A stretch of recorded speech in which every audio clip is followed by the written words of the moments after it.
જય કચ્છ. આજે આપણે કચ્છ દેશના સંશોધન પ્રવાસો અંતર્ગત ધ્રુવરાજસિંહ જાખોત્રા સાથે લખીરસિંહ ઝાલા પરથામેડી ગામની મુલાકાતે આવ્યા છે.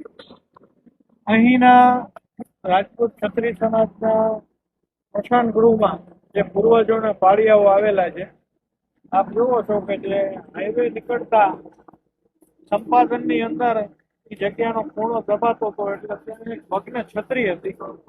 એ છત્રી પડી ગયેલી એટલે પાળિયાઓ દબાઈ ગયેલા. પણ જયારે રોડનું કામ ચાલુ થયું એટલે સ્થાનિક ભાયાતોના પ્રયત્નોથી ભગ્ન દેરીના પથ્થરો ઉખાડીને એમાં જે પાળિયાઓ હતા એને બહાર કાઢવામાં આવ્યા છે.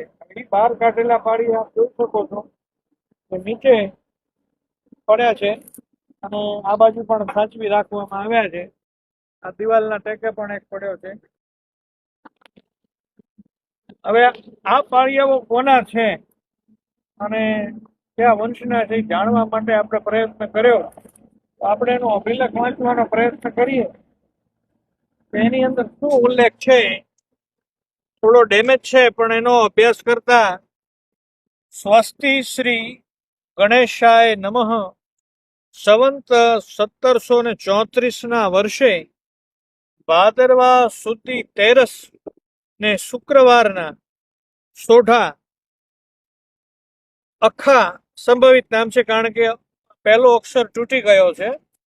ના દીકરા સોઢા ભારમલજી હરિશરણ પામ્યા હોય, એટલે કે હરિશરણ શબ્દ છે એટલે એનો પછીનું પદ પામ્યા અથવા એ હોઈ શકે.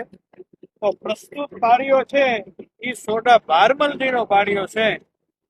તો આપણી સોઢા ભાઈ વરસામેડી ગામમાં 17મી સદીમાં સોઢાઓના વસવાટ અંગેની કોઈ માહિતી હોય તો ચોક્કસથી આપણને પૂરી પાડે તો આપણે આ પાળિયાનું કંઈ અનુસંધાન કરીને આ રીતે એને પ્રસ્થાપિત કરી શકીએ. અને એની સાથોસાથ આ સતીમાં એ પણ 1734ના વર્ષમાં આ બંને પાળિયાઓ એક સમયે બનાવવામાં આવેલા છે. બનતા સુધી આ સોઢા કુળના પુત્રવધુ છે એટલે આપણા સતીમાં છે, એટલે આનું પણ આપણે કઈ ઘટતું કરી શકીએ, આપણા પૂર્વજોને યથોચિત શ્રદ્ધાંજલિ આપી એવા પ્રયત્ન કરીએ. જય કચ્છ.